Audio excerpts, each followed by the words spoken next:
Welcome to the Frontier Banter. All right. Hello, everyone. This is Colonel Derek Baird, the U.S. Army Garrison, Fort Sill, Oklahoma commander, and I am here with... Command Sergeant Major Bill Pearson, Fort Sill, Garrison, CSM, for 8 more days. For 8 more days. Why are you smiling like that? It's a little creepy. Because it's time to hang it up. Hey, this is our 10th episode, and we started this last year in November. Just Sergeant Major Bill Pearson and I riffing off each other and BSing on the mic, and it's turned into something really great. And this is something that he and I talked about when I first showed up a year ago. And and like Bill said, it is his last hurrah. This is your last official Sergeant Major Bill Pearson, Garrison Sergeant Major podcast. Absolutely. Frontier Banter as the Sergeant Major. We might bring you back in though. Yeah, you can. Next time I come back, it'll be as Bill Pearson. So that'll be perfect. Oh yeah, we could talk fantasy football prep and all these other things, and how my team sucks this year. I both my teams won last week, so I am killing it. Mine did not. I was out of 8 people in our league, I was 8th in the draft. So, oof. Yeah. Oof. I'm doing a revamp on some of my team. But hey, I had to pull an upset this week, so I'm 1-2. I'm not over like some teams are. And I'm not a Cowboys fan, but I am 1-2 like the Cowboys. So there's that. Maybe this will be your year, just like the Cowboys every year is their year. There's 30 years of data that proves that wrong. For you yes. Cowboys fans out here, I am for sure a Commanders fan. And, Sergeant Major Pearson's a big old Bills fan. I'm a Bills guy. Oh, yeah. I had a rough decade in the 90s. We've had a rough 20-something years as a Washington team. And here we go, right? And here we go. All right. Hey, so I'm going to kind of turn over to you for some initial, what you think about the podcast, but really more like your thoughts on the Garrison, and we'll just kind of dovetail off that. Yeah. So my thoughts on the podcast. I thought this was a great idea. So I'm involved in another one that's not military related, but I think this is a great way for us to get different, directorates and people involved with the Garrison, or like the last one, the local communities' voices out there, and really help teach our listeners, which are growing, hopefully they'll continue to grow, about how the Garrison works and how they work with the local community. Yeah, it's you and I have been to multiple different events, because presence matters, and we both enjoy this. And it is fascinating when folks come up to us and say, hey, we love your podcast, or hey, we love your physical challenges. And we're always shocked to be like, you listen to this? Yeah, I mean, when we first started out, I didn't think we'd have that many followers, but it's growing. Yeah. I think word of mouth happens, and I think we riff off each other well. I agree. Which is everything with the podcast. And then we've had great guests. So every one of our episodes I've listened to, and some are better than others, just like everything else. But all in all, I think it's been great. Oh yeah. Well, in this one, I know we're going to talk about some dirty houses and whatnot, and and maybe your top 3, your top 5 list, your coffee table book, if you will. Oh yeah. But I'd like to get into for you there, Sergeant Major, is what were your thoughts when you first found out you were coming here as the Garrison Command Sergeant Major? We kind of talked about it, but really like how that's evolved over the past couple of years. What you thought and then where you ended up. Yeah. So I've spent all of my time doing force comp stuff. So yeah. I was always in a deployable unit. I did some time with 7th Special Forces Group as a JTAC with them for a while. So I was the acting brigade CSM at 17th FA up at JBLM, just finished my battalion CSM time when I got the email to come down here. Initially, when you're a force comm guy, you're a little upset. What? Really? And at the same time, you don't even really and truly know what you're getting into. But then when you take the seat and you do the job for a little bit, you start to realize you have a much larger effect on soldiers, Marines, the whole gamut. You have more effect on people's lives on an installation than you ever possibly would if you were a regular brigade command team. Because you're affecting whether lights turn on, you're affecting morale. You're affecting the welfare of everyone. The gates opening and Life closing. Health, Key Gate West, and at the same time, you have to get used to just being public enemy number one. Yeah. When there's any hiccup in life or any minor inconvenience, everything is your fault. And it's just, hey, if people want to vent about Key Gate West being down and it's my fault or hunting stuff, so be it. But what you can do for an installation and helping service members is just much greater than you thought it would be. Yeah, we've talked about this a lot, and when we sit around the old, solo stove, the old smokeless fire pit out the side of the house there, and smoke stogies and drink some bourbon and hang out, and the dogs are out there with everybody. And we talk about this is our problems are our problems. I say like garrison, like internal, like our directorates. And then everybody else's problems is also our problems. And I find that to be a great challenge. And I don't say that in a negative way. I say that and it's a challenge that allows us to take a look at different problem sets, whether we'll call it from like force comm language or whatever, tactical, operational, and strategic level challenges and ways to come up with some solutions. Now, I got to say, this has really been one of the best relationships, not just us, NCO officer, at this level, but with all the brigade level command teams and the battalion and all our directorates and the city. Yeah. And I've said it, and I'm really not trying to toot our horn. But again, in my 25 years that I'll be bowing out with, I've never seen a better relationship between an installation and its local community ever. Not even close. Yeah. And we have been very blessed we have a great relationship with every command team on installation. So, which helps you solve problems so much faster. And without a lot of the bureaucratic stuff that you normally would have to go through, now it's just I can text any sergeant major on this installation, and we can tackle a problem within seconds. I mean, let's so for the broader audience, just 3 weeks ago, we had a missing teenager. Yeah. And not going to get into details, but young man was found, just found off the installation actually. But here's what I thought was really, really great. The response from the community. Like I sent a text out in my little brigade commander chat group. You did the same thing with the sergeant's major chat group. And then it just went viral. Within an hour, we had hundreds of volunteers. That's right. That's not even an exaggeration. No, and then our great PAO team is running this behind the show. Poor PAO. Yeah, the amount of work we put on them in a matter of seconds. Yeah, like hey, let's spin this up, and we had a really good incident command post down there, Electra. We had our support crew back here with the IOC with the operations center here at the headquarters, and just that supported versus supporting relationship with those two command and control nodes, but then all of the support from the community. I mean, you're right. Like we were out walking the wood line right there on North Boundary Road, and you see coming the opposite direction towards Letra, this line of trucks. And most of them were hunters in their garb, like hey man, we know this area, and we had folks. We had external dog rescue folks come out and help. But I said because that relationship with the community matters. With the local police, our team, man, it was absolutely fantastic, and we still talk about it, obviously. But I've had people come up like, "Hey, man, I really appreciate it. This is really great." Just random folks like, "You guys did a great job." Not us personally, but the community. Oh yeah, Yeah, I was even surprised at how fast that many people got out there. You're right. Within an hour. I mean, hundreds. Insane. We had over 100 people in the first, I think, 35 minutes.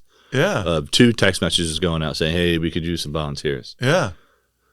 And then how fast Colonel White got a water buffalo out there for water for everyone. That's right. Yeah, 434 with water. I mean, everybody just crushed it. Yeah, our DES and DBTMS team passing out additional radios for folks. And how well DS ran the whole thing. Oh, yeah. Incredible. And then accepted those volunteers and started grouping them up. Because if you've never done this in a rapid manner without a good SOP and emergency response, it is difficult. But the good thing is we have a good team for that. Yeah, they did fantastic. Yeah, and it was absolutely amazing. I was like, man, I can't. And it took probably about.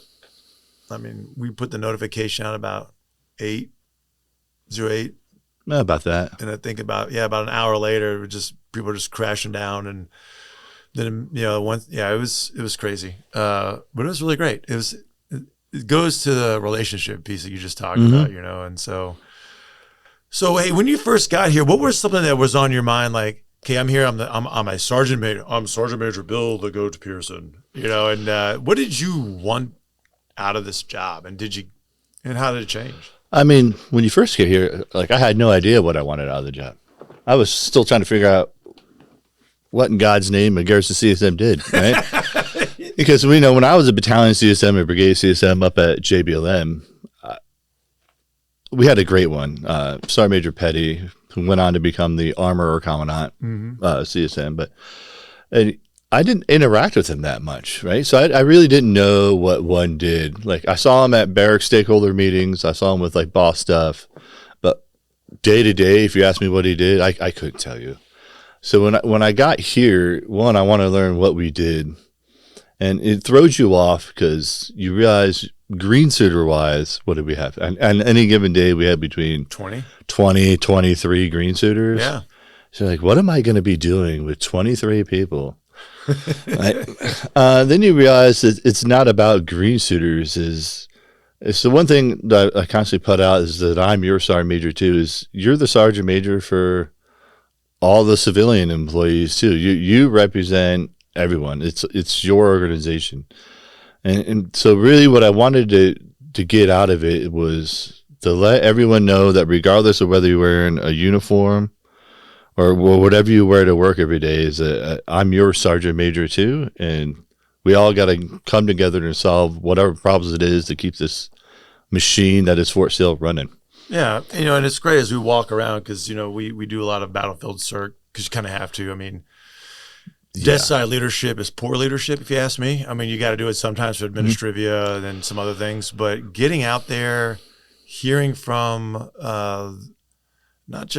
not only the directors and the branch chiefs, but everybody, and kind of getting their perspective of, the pit crew, and where we're going. Because, especially in this day and age now where we've taken a lot of resource cuts and it's challenging. But you know what I found, and you said this the other day, is the morale of our force is pretty darn good. It is. The stress is a little higher because of some of the things we're doing. But you know what we talked about, like with this resource constraint, innovation comes out of that and how to make things better. And we started to see that over the past 6 months. Yeah, and it's important not to confuse morale and stress, right? So you can have high morale and be stressed a little bit. Yeah. And I think the stress is higher, like you said, because there's a resource constraint and a personnel constraint. But people are stressed because our people are just fantastic and they just want to succeed. That's right. At all times. And, that gets stressful when you have half the manning and double the workload, right? Mm-hmm. So, but that's the other thing. So, when you were a battalion commander or a battalion CSM, it's easy to see every one of your people every day if you wanted to. Mm-hmm. On a garrison, that's impossible, right? Because you're spread out to the four winds. So I thought that. I mean, I'm sure we'll get to it at the end, but that'd be one of my biggest advice I'm going to give to my replacement, Sergeant Major English, is get out and see it, because we have people out there that are busting their butts every day. Yeah. Sitting in a cubicle, busting out PCS orders or working every day on work orders with DPW. It's important for us to get out and see them and just, hey, how you doing? Yeah. Or just giving a simple thank you goes further than anybody would think. Bro, I mean, we passed out a ton of coins, and and we do impact awards, not only the ARCOMs, AMs, but the civilian version of that too. I mean, we carry them around, like talking to folks, pin them, and they just follow up with the paperwork, and just seeing that, and like range ops, for instance, listening to options and then going back and say, hey, director, what do you think, or have you heard about this, and then really, and they have, and they've got some great ways ahead, and then we lay it out, and like I'll use range ops for as an example. We've taken a resource hit, but we've been very creative on how we manage that process. And and a lot of it's from bottom up refinement, as it should. It's one, I think it's like anything, like people just want to be seen. Yeah. And when you get out there, you realize that we have some lower ranking, whether it be green suiters or in the GS side, that have incredible ideas. Yeah. So it's just no one's ever asked. Yeah. So sometimes just us having a conversation about football, they say, hey, I have an idea about something. And then you hear it and you're like, oh man, that's a great idea. Yeah. We need to do that. Or a lot of people tend to suffer in silence, but when you go out there and talk to people, you realize that there's what might be a big issue to someone is a real easy fix for us. Yeah. That we would have never known if we didn't just get out there and talk to people. Yeah, or it could be a bigger issue because we didn't know, like it wasn't clearly articulated, or hadn't been suggested before, and it could have deeper, I'd say problems, but you have deeper meaning, and you know, and some things that can really benefit the organization. You talk about presence. Like we'll talk about it. Like there's a lot of things going on this month in October, right? We got Oktoberfest coming up, which, by the way, is my favorite. But before that, October 2nd is kind of a big day, right? That changed the responsibility. Oh, my God. And we're getting a new Command Sergeant Major, Jared English, an air defender, which is really great. So we've got a good combined fires here, if you will, with air defense and our field artillery. And so really excited to have him coming on board. And so for the next podcast, he'll be in the seat with us as we talk with Ratch and how we're going to – so for the next podcast for everybody – with Ratch, they're gonna come in there and talk about how we prepare for the Warrior Marathon in March, which is very exciting. Oh, nice. More to follow with that. It's gonna be great. But really, like, so we got Oktoberfest, we got a run, but the Gridiron Challenge is really. What do you think about? I'm a huge. It goes back to I say that because it goes back to what you just said. That was something we did.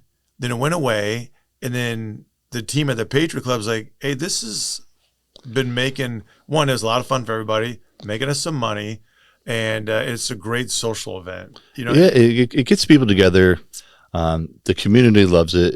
This year, I know Southwest Toyota got a bunch of gift cards they're giving out every week for the winners for college and NFL. That's right. And it's just a fun time, and it gets people in the Patriot Club to learn the options you have at the Patriot Club as well. Yeah.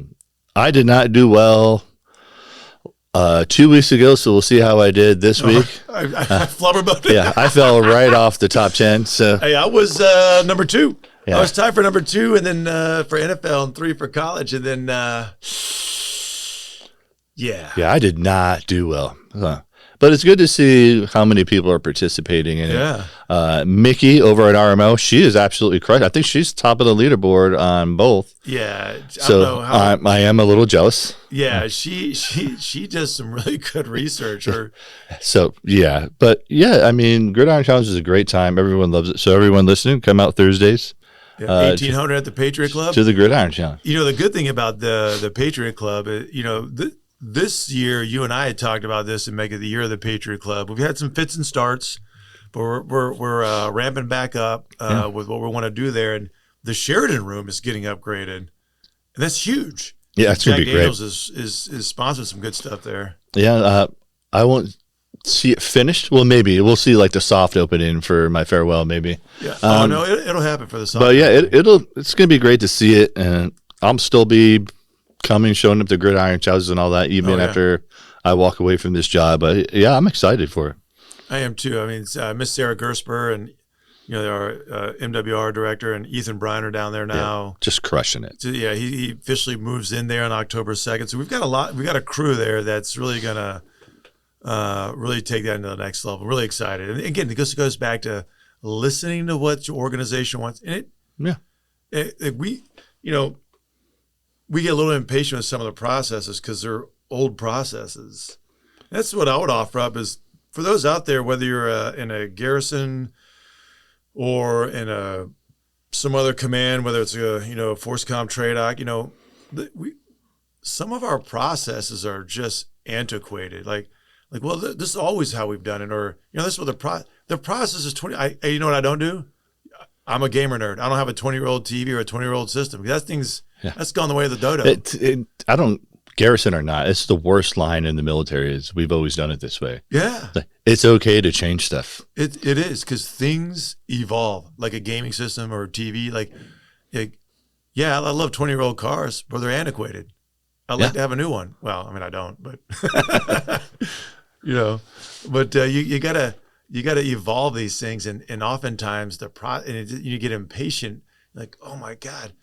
So then and I like how you do a lot of this. We figure out ways to tweak the process to make it more efficient and faster. Yeah, just make it make sense. Yeah. I mean, it's that easy. That's not always that easy, but when the decision is made, right? When the decision is made, we're all on board, right? Like you just got to do it. It's violence of action on the decision, right? And we're all in. Man, the commander makes a decision. That's it. Just run with it. Yeah, and it's really great to see that here, especially at Fort Sill, as we're growing. The fires community is growing. We're part of the haves, right? When you look at the Army structure, and so for us, we're looking at. And we're getting all kinds of stuff coming here, and you and I are looking at with our directors, like, how are we going to house all these folks? Yeah, and how fast ADA exploded is insane. Yeah. They opened the floodgates on ADA, and God bless recruiters out there in America, because they did their job. It's like a 30% increase, right? And then some of the other increases in the artillery community, right? Mm-hmm. And so, and then we'll eventually plateau over the next few years, but we got to get there first. And to do that, man, this goes back to our strategic plan. We look at quality of life as our one line of effort, then, infrastructure, installation readiness, and then installation infrastructure, and then energy. So as we look at those 4 lines of effort, we're really looking out the next 5, 10, 15 years. As the Army transforms fairly rapidly. That's another prime example. What did you think you were getting into? I didn't. Like, if I didn't see that. Yeah. In 2016, I was literally dropping bombs for ODAs. Yeah. And then in 2025, I'm trying to figure out how to get bed sheets and pillowcases for an additional 180 people. Right? And then cleaning houses where, feral hogs, not feral hogs, but a farm hog lived in. And it goes back to you gain a respect for what our people do. Because, when we were coming up in the Army, like, stuff just happened. Like, I showed up to a range and it just happened. It's magic range ops dust. When I walked into barracks and bays, there were sheets and pillows and blankets, and it just appeared out of, magical elves made it all happen. Yeah. Then you realize that, hey, DPTMS and DPW and LRC did a lot of work behind the scenes that we never would have saw until you become a garrison. That's right. Like, I never was like, hey, I got to come up with, we need 800 more mattresses. Like, I never thought I'd have that problem in my life in the Army. So. What's funny is we talked to that with the senior commander the other day, and he said the same thing. He's like, I would never think or would have thought to sit down with a brigade commander and to train like a force comm world and talk about washers and dryers. Yeah. I mean, so for all those out there, if you don't know how to use a washer and dryer, please figure it out. Teach your kids. You don't have to stuff Please teach your kids all the things that you have dirty into one washer, one load. You can split them out. It's okay. And you don't have to put the entire box of laundry detergent or like 5 pods. It happens. It's okay. Yeah. If you don't think that's proper, it happens. You don't have to like, just don't. Just don't. Happens a lot. It's insane. It's insane. Oh, and for garrison commanders and command teams out there, hey, if you're gonna buy washers and dryers, hey man, don't get the Walmart brand. Get you the industrial brand. Yeah. The Walmart brand will last you 10 minutes. I think that's an Army-wide thing. I made the same complaint when I was at other installations. Like, we order regular washers and dryers and don't realize that these things are going to be running 24/7 every day. And yes, there are kids who have never washed clothes a day in their life until they come in the Army, and they literally sit on the lid to make sure it closes and put 9 pods in there and like, oh, I'm going to make sure they're extra clean. All right. Oh, yeah. How come it's not clean? How come it's not drying? Well, take some of that stuff out. No, it's great. I love it. And so what are your, for year one, we talked about what you wanted to do, but What is some great, like from year 1 to year 2, how have you evolved as a garrison, really a brigade command sergeant major for this really great installation? I think year 1, I probably tried to do too much, if you will. What is it like what? And what I mean by that is you start to learn there's processes in place for a reason. Yeah. And you can't just attack everything and try to solve every problem within the first hour, right? There's reasons for that process to happen. And part is, you want to make everybody happy. And you realize as a garrison, that's just not possible. Mm-hmm. But what's been helpful is between you, last commander colonel, we both had the same line of thought is, hey, the commander will tackle these 5 things. The CSMs, we will tackle these 5 things, however, it's an arbitrary number I just threw out there. Yeah. And that's helped us, divide and conquer, because we can't tackle everything by ourselves. It's just not. We have to divide and conquer. Oh, it's like AER loans. Like you've been off the net because you had your back spinal, I don't know, Luca some Brazzi. Nerve endings burned. Yeah, Luca Brazzi. Like someone beat you in the baseball bat in your back. That's what it feels like. Yeah, and so like past couple of days, like AER loans would come in. I'm like, okay, sir, what is your recommendation? I'm like, I don't know. Like Sergeant Major normally does this.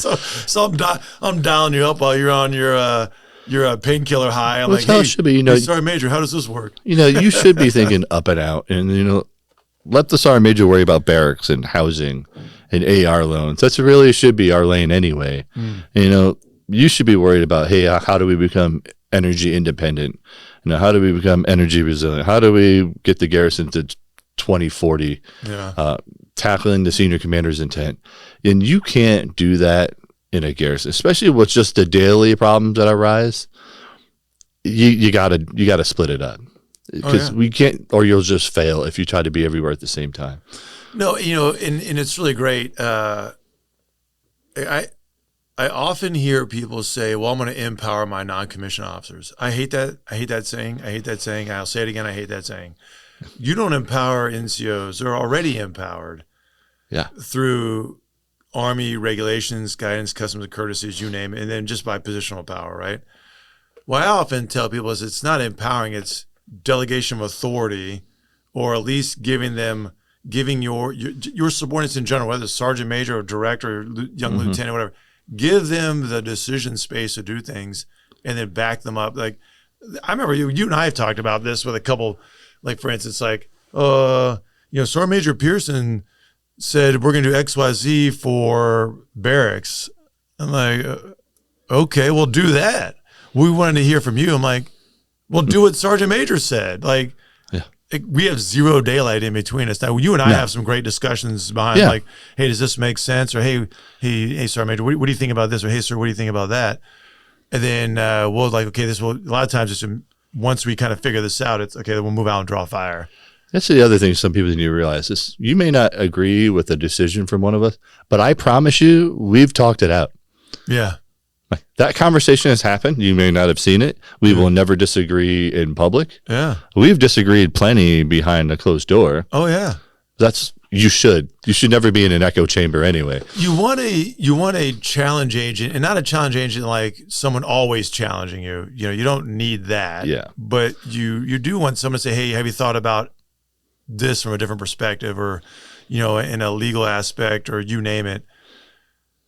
But yeah, you're right. When that decision is made, this is for everybody. When that decision is made, it's made and execute. But that's why it has not happened often. But when it does, hey, the Sergeant Major said, okay, great. We've heard over time, he's just a CSM, which is a laughable statement that I've heard a couple times. Way in the future on your headstone, it's going to say William the Goat Pearson.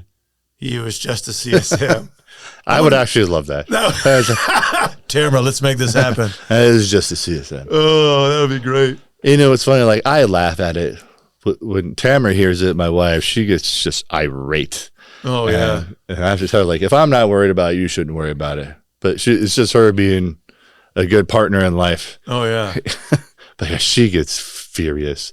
You know, it's funny, like we've talked about before, you know, you have an identical twin brother that's 3-star nominated CSM, a sister-in-law who's an absolute rock star. Mm-hmm. And I love talking about it with them too, because they're, you know, Tom also, I was talking to him last night playing games, and we're laughing. He was like, yeah, that's such a silly statement. It is. Anybody who's been in the military long enough knows there's no such thing as just a CSM. No, you're not. You know, this is good. I like how you said that. So you're not. I want to say about 10, 15 years ago, I was listening to, and I don't remember who the person was, but I remember this statement: nobody is just anything. Yeah.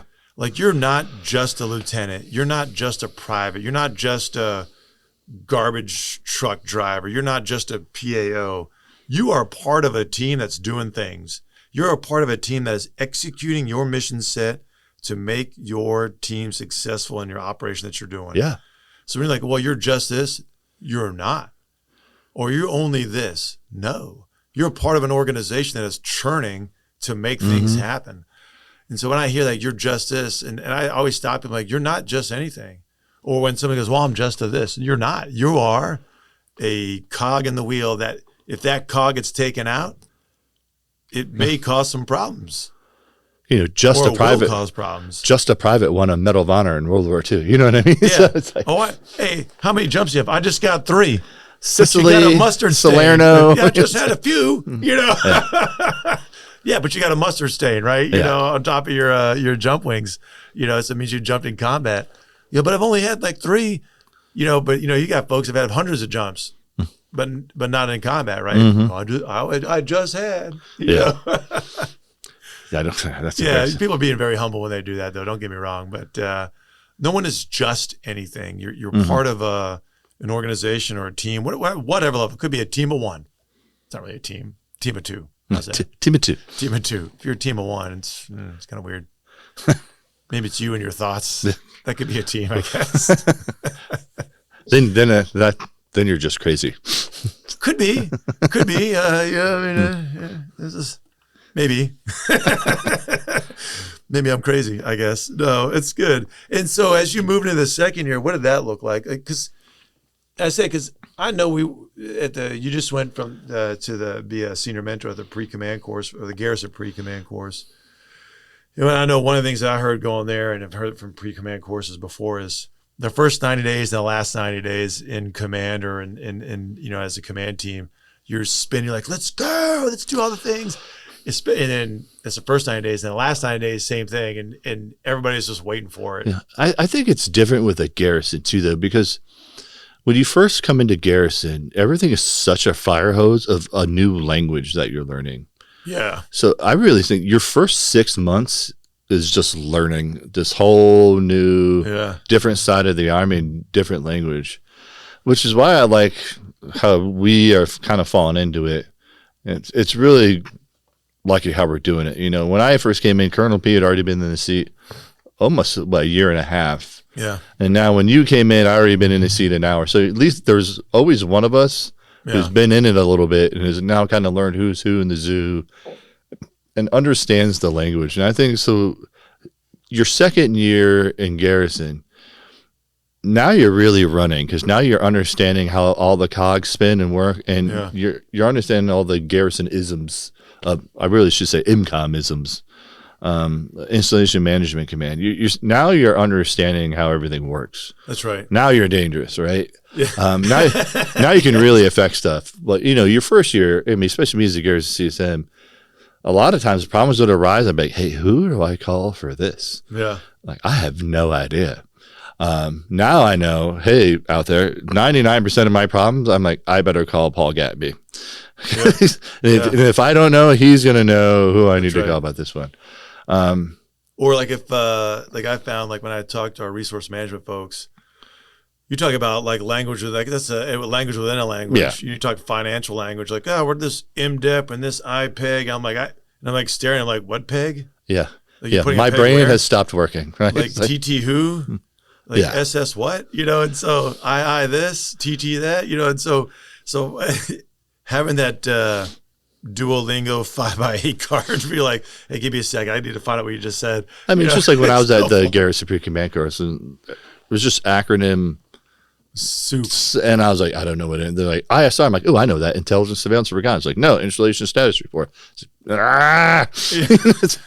Quit saying new acronyms. I have no idea what's going on. But like I said, when you get into your second year, now you're understanding how everything works and who to talk to, and that's when you can really affect more change, because now you know how to get to things faster and solve problems quicker. Yeah. And then having that good transition with the next team, you know, and and so I mean things will change, you know, as they do. I mean, we're always in a transitional period for everything that we do, but having something codified and laid out makes it easier than having the ability with a little bit of time for transition. That's how I would offer this up for folks through a transition, especially in a garrison. Don't expect a 2-week transition to go well. No. I'm not saying that because I'm not saying that lightly. I'm saying that because it's a different beast than what most folks are used to. And so I was really fortunate to be here as the assistant FA commandant for a year. And, you know, and I, you know, talking to Jim P and you, like, I'm not jumping on these grenades. I'm sitting back here, but having the ability to sit down with the two of you, you know, without, you know, as an outside perspective and kind of absorbing it was very helpful. But that doesn't often happen. I'll tell you, this is like at least a 30-day transition window you got to have. I agree. You know, I replaced Chris Taylor. Yeah. And the best thing he did was gave me a really good left seat, right seat with everybody in the garrison that I tried to mirror for Sergeant Major English. Hopefully he feels the same way, because you need that time to, one, get the fire hose for an hour of something completely new. Yeah. And then to be able to go home and like process it, come up with some questions and ask the next day. So I really do believe that too. You know, in the regular Army, you can come into an organization that you're familiar with. Yeah, give me a week, put everything in one folder, I'll figure it out, and you can run with it. You know, artillery is artillery. That's the easy portion. Yeah. Garrison's a whole different beast. It's and it's just something you're not used to. Yeah, it's a meandering large beast. It's not. I don't think there's anything comparable. No. I mean, you're essentially for you, you're like a deputy mayor. I'm like the mayor, and the CG senior commander is like the governor. Yeah, like I said, I think the best way to put it is you're the mayor and I'm the city manager. Like, that's just not something you've done in the Army up until this point. And, you know, I think it's a little bit easier to be a garrison CSM, if you will, if you were like an MP, because you kind of grew up on the MCOM DES side of the house. Yeah, maybe. Yeah. But even then, it's just a different beast to learn, and you need a lot more time to left seat, right seat, and really take it all in before you take the seat. I agree, and you know, like you said, like when I started absorbing a lot of this stuff, and again, I was fortunate to be here for a year, but probably about 6 months out, I really started asking y'all a bunch of questions, and we started sort of like these little micro transitions, if you will. But, you know, when you said, you know, hey, you had the opportunity to sit down after work and like think about questions. But what was really helpful is when I was doing it, and what we've done with Jared, because he's moved right across the street, is we're able to kind of chat after work or even on the weekend, because we're right there. We're literally like 20 feet apart. Yeah. And for me, though, it was really helpful to sit down with you and Jim over bourbon and cigars, or just hanging out with the dogs running around and saying, hey, what does this really mean? I think you get more out of those relaxed conversations anyway. You do. The dialogue matters. Yeah. And like I said, that doesn't happen very often, you see, either. So to have, you know, Sergeant Major English come in, be right next door to both of us, I'll still be in the area for a little while. Yeah. So he can leave and like, hey, what about this? Like, how do I do this? Exactly. Like, we'll still be around. I'll still be around. And, you know, I'm a transparent guy. And I've even said, like, hey, there's going to be things I did that you don't like. Yeah. There'll be things that you want to change. Like, by all means, do those things. But I'm 2 years of knowledge in this job that don't be afraid afterwards to be, hey, I have no idea what they were talking about when it came to this. Like, when you go through your first, like, fifth war game, or you all these different little, the fifth, the IPPs, all these things. You're like, I have no idea what these people are talking about. Or your first master plans meeting, you know what I mean? You're like, I have no idea what they're talking about. What was that acronym, please? Yeah. But now, for him to be able to come back, and Taylor is very open for me too. So now he can come back and be, hey, they were talking about this today. I have no idea what language they were speaking. Okay, this is what this means. This is what this means. And I think that's huge. And we're also very fortunate too. Like our head of barracks is a former Fort Sill Garrison CSM. Our DPTMS is a former Fort Sill Garrison commander. Yeah. So the knowledge here that we can lean on is incredible. Yeah, we got a good mix of veterans and non-veterans, and getting that perspective, I think, is absolutely key to the success of the garrison, and really the installation writ large as we integrate with all the tenant units, Fire Center of Excellence, all the way through to the hospital or the clinic, I guess, and then and all the other all the things that are here on this installation. And so I mean, if you look at like what we've done over time for the first couple of years, for you especially, there's a lot of growth here in this installation. Oh, yeah. And we're with the Army's transformation initiative. That means a lot as a strategic support area as we look at training readiness and move forward. So switching gears, I'm interested. So we've been doing this now for 10 months, this podcast. What do you think your favorite ones so far are? Oh man. I mean, they've all been great to get our different garrison people out there. I thought the one we did with Danica Christopherson was really good, because that was a non-military person to come on, and give her, and she's hyper successful, right? So it was great getting her perspective on things.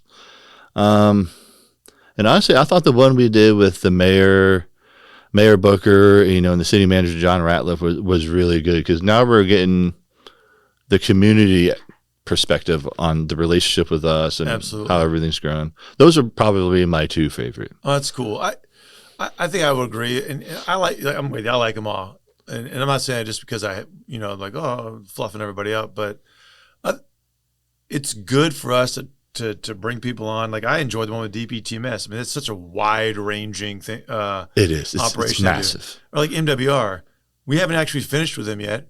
We only did half of their stuff because oh my goodness, it's a huge organization, and maybe in the future, I'm talking to Christine, our wonderful PAO producer behind the scenes.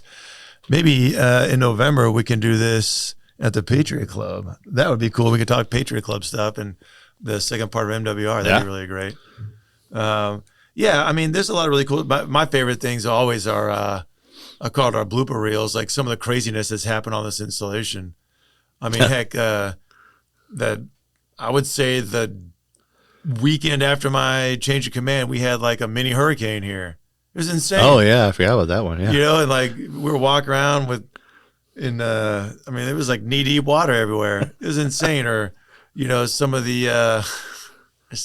I'm trying to figure out what my favorite dirty house story is right now. There's some good ones out there. Yeah. I mean, there's a funny side to it, but at least now we're helping leaders learn. Oh, there is for sure a funny side to it. I mean, you got the pig house, but I mean, the bird house is pretty nuts too. I mean, could you? The giant cockatiels, no bird cage. 2 free-range cockatiels. I mean, first of all, have you ever walked underneath a tree with a bunch of birds in it? Now imagine that's your kitchen. Yeah. What's the cement look like underneath that tree? What do you think your kitchen tiles look like? And, everything else. Yeah. Like, you show me a picture that I can smell. Yeah. So that's the other thing. Working with housing, and, I've talked to the housing people here, and I've even talked to other property managers. When you start dealing with other people's homes, it really makes you rethink potlucks. So now, like, unless I've been in your kitchen, I am not doing a potluck. Why is this, Sergeant Major? Do tell. I have seen horrendous refrigerators and stoves that makes me now, like, I am never doing a potluck ever again. Yeah, this pot I used, it's been 4 days. And there was actually one. But I put stuff on it. There was actually one where we went in there, not we, but the maintenance people went in there, and the kitchen, I cannot describe to you how horrible it was. And they called me and said, "Hey, Sergeant Major, they had to leave us while we did this maintenance work order. They were on their way to a potluck." And I've never texted a chain of command so fast. Whatever you do not eat food from this house. It will not pass the health and welfare. Don't eat the chili. Yeah. Oh my gosh. Yeah. I mean, there was the dead cat in the couch. That was one as well. And not like recently dead, but like it's been there a minute. Yeah. It had been in that couch for a while dead. Like I don't understand that one. That was kind of weird. And then, the free range cockatiel, the pig one is still probably one of my top ones. And the Maine coon cats with no litter boxes, that was an interesting one as well.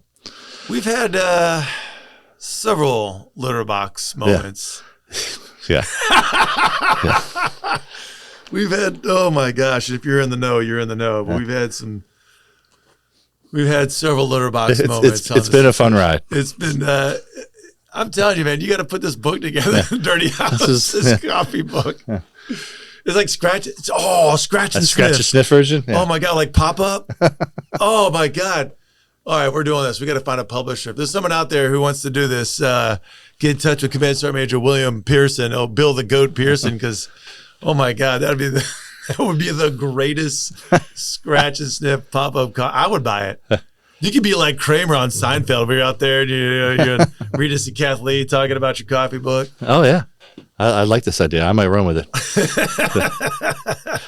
Looking at Christine's face, I don't know if she's a fan of it. Oh, she's dying over here laughing, like, oh my God. Or then some of the other facilities you'll walk into, like some of them that haven't been used in decades. You'll walk in, you're like, oh, what happened?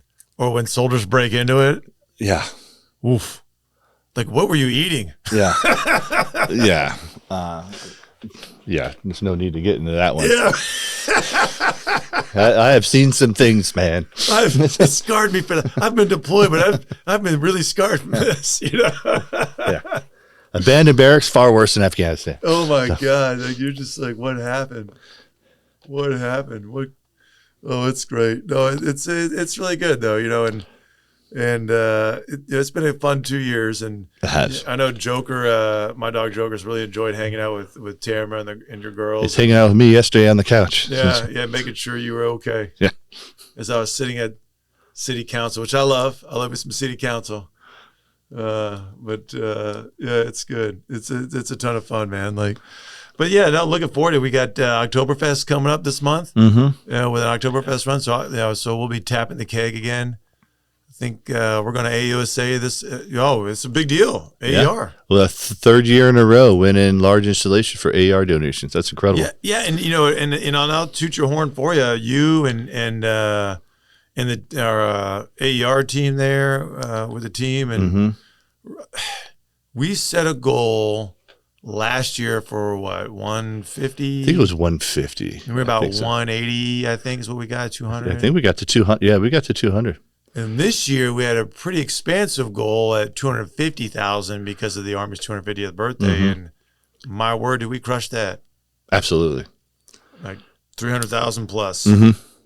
Ridiculous. And and hats off to some of the NCOs down at 434, just really stepped in as the AER folks and just crushed it, getting donations, and we're going to recognize them too at AUSA. And I couldn't be more proud of Fort Sill for what we accomplished with that. Yeah, and the veteran community, because there was a lot that came from the veteran community, which I thought was really great. And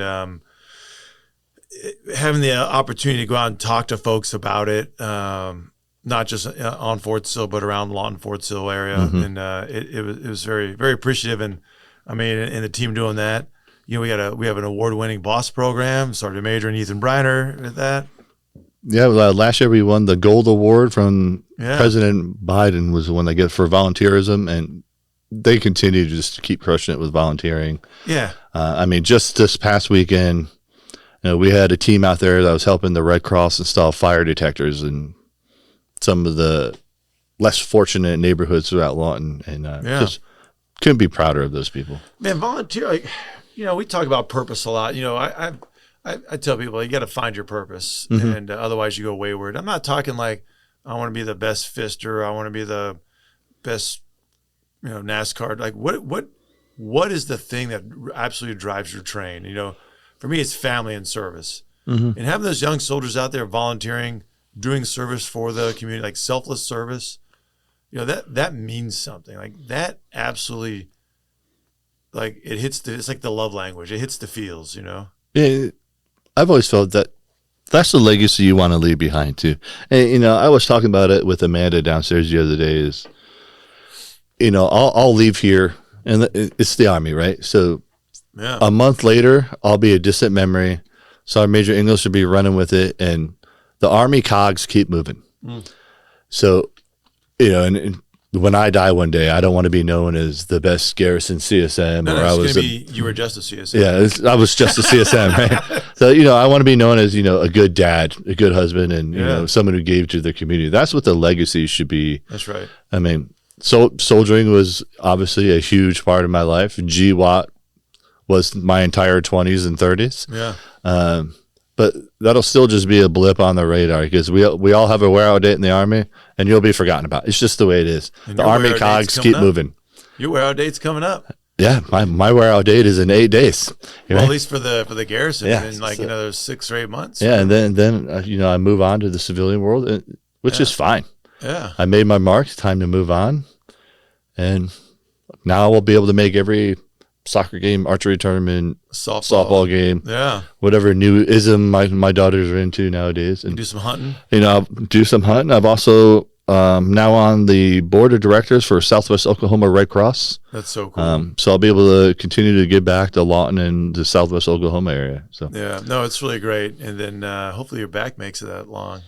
Probably not. Well, that's why I had the nerve endings, man. It'll get me a solid year of pain-freeism. You might give some of those, brain chips in there and hook it up to some exoskeleton. You could be the new Iron Man. You could be the first Iron Man. That's That's what I really want to be. You should. Next RoboCop for Lawton. That would be epic. How do we make this happen? I don't know. We'll have to figure it out. Talk to Elon. Give me some brain chips. Do they change your name to Officer Murphy? Mm-hmm. Would you be Murphy? I mean, I would have to be. How do you become the first RoboCop and not Murphy? Just RoboCop 1, the original. The other ones were kind of wonky. 2, maybe, but yeah. You don't want to be Ed 209 or 208 or whatever it was. Horrible.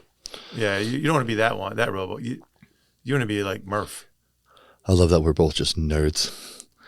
We are gamer nerds. I mean, you were a nerd now. Like the Madres coming into town today, and I had to get the house all situated, so I wasn't able to get on Borderlands 4. How do you like that so far? Haven't played. Your brother was also yelling at me to go ahead and buy it. It's the best co-op game ever, man. But I was playing Ready or Not all night last night. So. Oh, the SWAT game? Yeah. How do you like that? Maybe you two need to get that game instead of pressuring me to buy Borderlands. We can do both. It's true. I'm down with that. I do like me some Borderlands. It's a fun, crazy, chaotic. The movie's kind of wonky, but the game's amazing. That's what your brother was saying. So I'll do it. It's like, fine, I'll do it. Like, oh my God, twist my arm. One gamer nerd to another. Yeah. Yeah. And then, and I think as we're phasing you out because you're an old man, you're getting out of here. This is your final PT, physical fitness challenge, right? This for October. Is this we're recording it now here sometime shortly? Yeah, in theory. At least maybe I will. Will you cheer me on? Yeah, I'm like, don't talk to me right now, but yeah. It might be happening on Friday where you're like, go. Yeah, if it's Friday, I'll definitely just be cheering you on. Oh my but we'll figure it out. We're going to make this happen so he can be the cheerleader. Yeah. I'll get some pom-poms for you. There's a Bud Light commercial back in the day. Here's to you. Yeah, I remember. We could do that. Yeah. Have that play in the background. That'd be great. I like it. We will make this happen. Oh, that'd be epic. That would be epic. All right, man. So, as we're closing this out, man, what is it that for you that what we didn't cover as we're closing this out? Blaze Thunderfist. How did we forget Blaze Thunderfist? He will be making a reappearance in the next couple of months. Do people know Blaze Thunderfist on our podcast? Maybe we need to discuss this for a few minutes. And maybe in the Rusty future, Thunderstrike, the manager. Yeah, maybe in the future, Blaze Thunderfist can be on the podcast. So, maybe in December's podcast is going to be with the Red Lake Duck Hunters. there you go. I think that it would be absolutely epic. And as the sort of band manager, Rusty Thunderstrike has to come out. Especially since we have a new band member coming this year. So, this is going to be the first green screen one, Chris. This will be Chris. You guys can't hear Chris, but she's right over here. But this would be Blaze Thunderfist, guitar extraordinaire. yeah, greatest bassist of all time. I think so. I think Tamara loves some Blaze Thunderfist. Oh yeah, Yeah. she's a good groupie.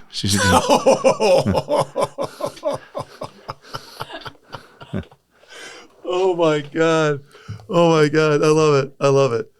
All right, man. So as we are getting ready to close this out, what are your Command Sergeant Major Bill, the GOAT, the greatest of all time, Pearson, heading out final 8 days? Yeah. I'm gonna turn this over to you as final comments, advice for our podcast listeners, and go. Advice. Ooh, don't take advice from me. That's my advice. But no, on my way out, thank you to literally everybody that's in the garrison. You have been an absolute incredible team. I would give names, but I'll miss somebody because there's just so many of you. You made my 2 years here an absolute blast. I loved it so much. I'm retiring here. And my best advice, I've said it since, I don't know, probably my first sergeant days. If the best way to be successful is stop worrying about everyone else. Never try to be better than anybody else. Just try to be better than yesterday. If you just do that mantra every day, you will be successful. I find, especially in the military, people try to be better than the people to the left and right of them and try to be what we call spotlight rangers. Everybody sees it. Integrity is everything. So stop trying to be better than everybody else. Just try to be better than yesterday. If you just do that, you'll be successful.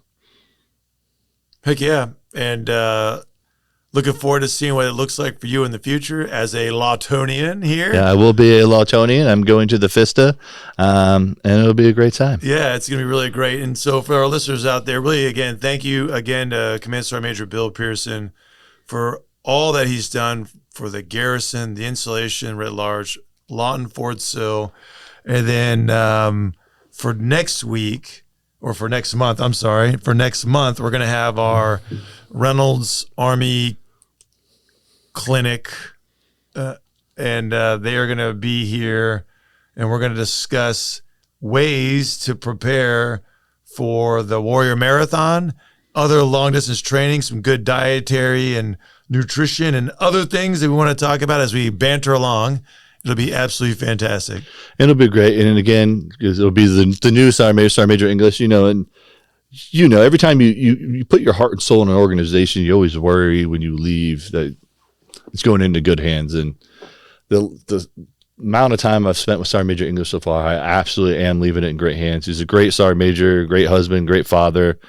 He's got the right personality to match up with you and keep this going. So it's going to be an absolutely great time. So congrats to Sergeant Major Jared English. He's going to absolutely crush it. Yeah, I am absolutely looking forward to having him come on board. Yeah. It's like everything else. It's always sad to see really great people leave.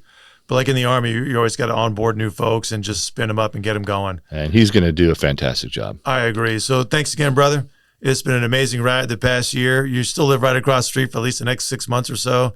So gamer nerded up, bourbon and cigars. Absolutely. Fire pit. Joker's going to have a second home there when we're out and about for sure, because he and Mirko and Caff are going to love it up. Also, he likes to hang out with your kids more than he hangs out with He me. loves Kira. So. He does.